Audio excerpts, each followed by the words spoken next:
So, ito yung nail polish ko from Coco. So, ito siya. Ayan. Ang color na to ay Coffee O'Clock. Tignan nyo naman, ang ganda niya. 3 days na to sa kamay ko and napang-urong ko na siya maghapon. Kasi sa gabi yung husband ko yung nag-uurong. Naghuhugas ng pinggan, ganon. And then ngayon, naglalaba pa ako. And nakita ko kasi ang ganda pa rin niya. Tingnan nyo.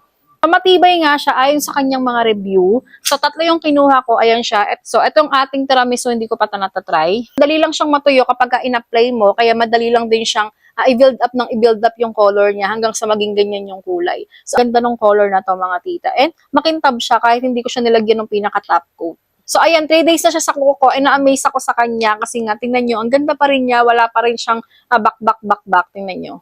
Marami tayong available na color na to. So, ito lang yung napili ko, yung 3 na to. And sa tingin ko, kukuha pa ako ng ibang color nila kasi nga, ang ganda niya sa kuko, tingnan nyo. So, ayan, ilalagay ko sa basket natin kung interesado rin kayo.